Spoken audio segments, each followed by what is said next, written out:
try to make me feel embarrassed. Their attempts have been in vain, but they tell me I'm the one with problems. They're the ones who are insane, so for those who want but won't admit it, you shouldn't feel like that, cause you could be 20% cooler and 10 seconds slower. Shout it out. I'm proud to be a brony. Yeah, yeah. I'm proud to be a brony.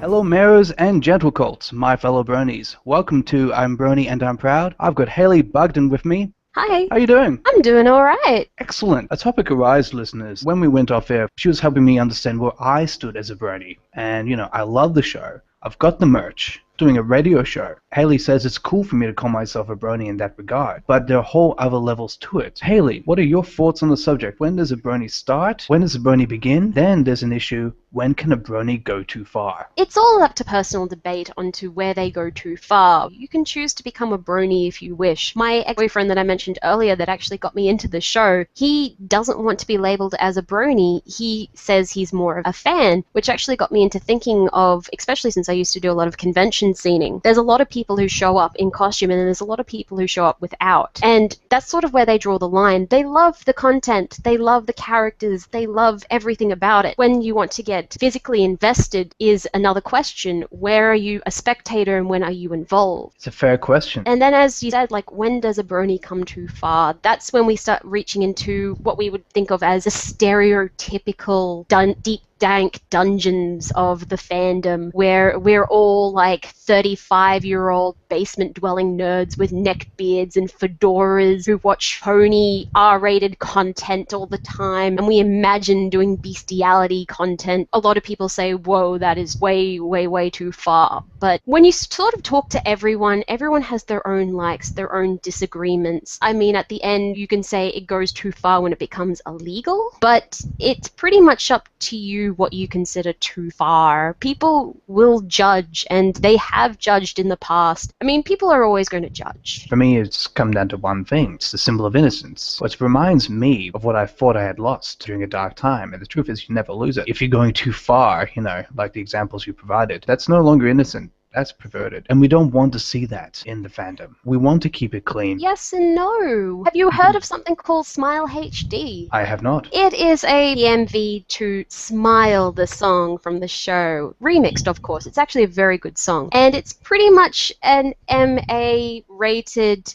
Slaughterfest. And I showed this to my brothers because they were the skeptics who were all like, why are you watching a show for little girls? And I said, because of this. Watching Pinkie Pie pretty much murder her friends excited them. Then they made the mistake of going to my 6-year-old sister and showing that to her, from which one she then boiled into tears and fled the room. I would say for myself, I'd be sort of in between that. Very good quality animation, and the song is really good. The content, however, is all up to personal debate. From one point of view, let's say mine, morally questionable. It is very morally questionable. You can pretty much see it's nothing for the show. For people who enjoy the idea of Pinkamena, the evil Pinkie Pie side, this is stuff that they would enjoy. For people who like happy-go-lucky Pinkie Pie, they would not enjoy this. For people who don't like gore, they would not enjoy this. But from what I've gathered with the fandom, and I've spoken to a lot in the community, a lot of people have joined for very different reasons. A lot of people have joined because of the actual morals of the story about friendship. A lot of the people who class themselves as bronies actually have a lot of social disorders. They're introverts. They don't know how to interact with other people. And the show taught them you don't have to be afraid and that you can make friends anywhere. And it gave everyone who learnt on those morals a kind of stepping stone to get out there into the world and realize that there are actually people who are reaching out. They just have to take that hand. I mean, I was introduced to the fandom with the documentary Ballad of a Brony by Saberspark. And it's funny that you mentioned that your band is called Saber. I thought, oh, well, is there a connection? It was actually a friend of mine from high school, which is going back 12 years. I used to do a lot of creative writing, and I don't do any MLP creative writing. Unfortunately, I don't have enough confidence to think that anyone would actually like my things. I used to do a lot of creative writing, and one of her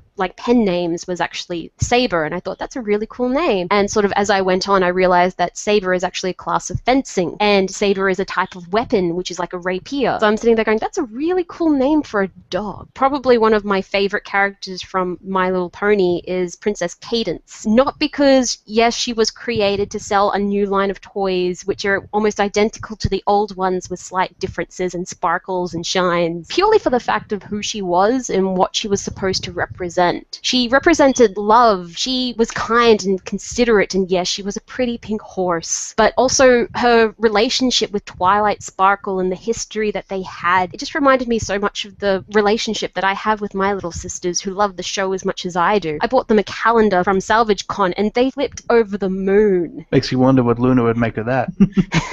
But actually persuaded me to make my OC as a crystal pony. I sat there umming and ahhing whether or not I was actually a changeling in disguise, because I wasn't sure whether or not I shone love from within or whether or not I fed upon it. While talking to some of my friends, they said there's no way that I could feed upon love. I'm not manipulative. I sit there and I generally care about people. Felt like a very clear choice to become a crystal pony OC, and there's not particularly that many of them. On the subject of OCs, Hayley's given me some food for thought. I mean, as a Brony, should I have an OC? And, even should I also have an OC name? Hayley has pointed out that you can call yourself a Brony. There's no argument there. It's sort of really up to you how far you want to go. I know a lot of people in the fandom have created an OC as more of their MLP picture face of what they see themselves in this community, and if not the equestrian world. I know a lot of people that have multiple OCs, and that's where I start to get a little bit confused. But if you want to create these characters like they're dolls on the shelf, that's completely up to you. I actually have to credit Golden Microphone, also known as Huron Lee, who's formerly producer, the online podcaster Australia Online. And he actually came forward to me and said that I should create an OC and do a segment on his show. It was very short-lived. I did it with Kuroshia, and it only went for a few episodes bi-weekly. It was the main driving force for me to creating my OC, and it took me about a week and a half to get everything right, because I wanted everything perfect, unfortunately. So was it like a vlog where, you would show step by step as the OC developed? I've thought about doing that actually, but people's journeys to creating their OCs is as unique as how they got into the show or how they got into the community. It can represent anything. It can be how you want to be the very best on the inside. It can represent you completely as a person. It could be just that you like the main, quote, Sweetie Belle. But it's not a requirement. It's not a requirement whatsoever. A lot of people have actually chosen to have non-pony OCs. There's a lot of people who have chosen hippogriffs and griffins, draconissus, changelings, but it doesn't have to be anything about the show. It's just more of a representation of how maybe you want to represent yourself in the community. Is it cool? It's like, okay, I've got this idea, I've got some reference material, and to get someone to create it for you, is it still technically a representation of you, even though it's been more or less done or finished by someone else? One of the major building blocks on the fandom is the artists, and art doesn't generally come cheap. It takes time and it takes effort, especially if you start with merely an idea. It can go through several drafts before you get to the finished project. There are a lot of Brony artists, and even just non-Brony artists, who are willing to do commissions to draw in their own different style of how you may look. I know many people every day are asking for commissions, or people who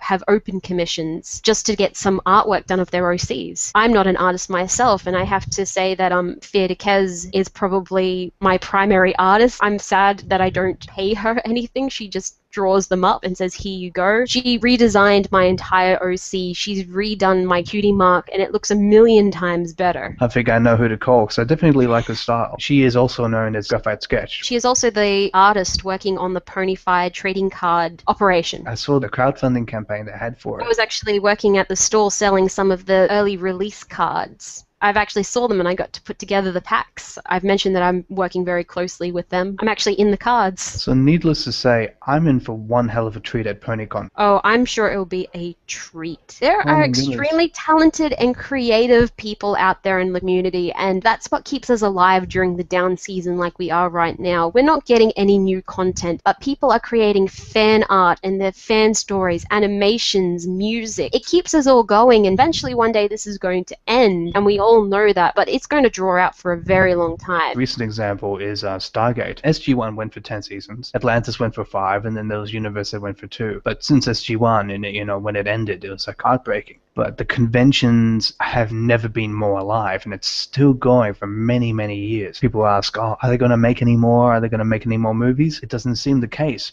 but the cast, all the actors are still heavily involved in conventions. You can catch them as often as you can, and I would like to see that continue to happen with the pony cons and all the other cons combined, with whether it's here in Australia or in the United States. And of course, Paul told me that in the States, conventions operate on a monthly basis, if not more frequently. Oh yes, I know a little bit about the convention network over there in America, where pretty much every month there is something happening, there is something going on. For some reason, there's Power Ranger conventions and anime conventions and pretty much anything that you can think of, there is a convention. There's actually a furry convention that happens up here in Brisbane. Actually, I think it's on the Gold Coast. My Little Pony has actually been around since the 80s. It's just evolved slowly throughout the years. There was actually at least a small fan network still going on from artists who took the original My Little Pony toys and repainted them, remade them, and turned them into beautiful works of art that sold for hundreds of dollars. Vintage toys that have pretty much been torn apart and rebuilt from the ground up. And you can still find some of them floating around on the internet, but they've sadly sort of been drowned out by Friendship is Magic, and it will be replaced by something in the year's future. For now, we have an amazing network, and hopefully it won't die anytime soon. There are 7 billion people nearly on this planet. Chances are likely there's going to be at least one other person who has a very similar idea to what you like. For the moment, I'm happy to be a special little snowflake. Thanks again, Hayley, for part 2 of I'm Brony, I'm Proud for this particular episode. I've learned a lot about what it means to be a Brony. Thank you very much. No worries, I'm happy to help. Bye. Bye. This has been I'm Brony and I'm Proud. Lucky Knight speaking. Thanks for listening. Remember to like us on Facebook and follow us on Twitter at IBAIPshow.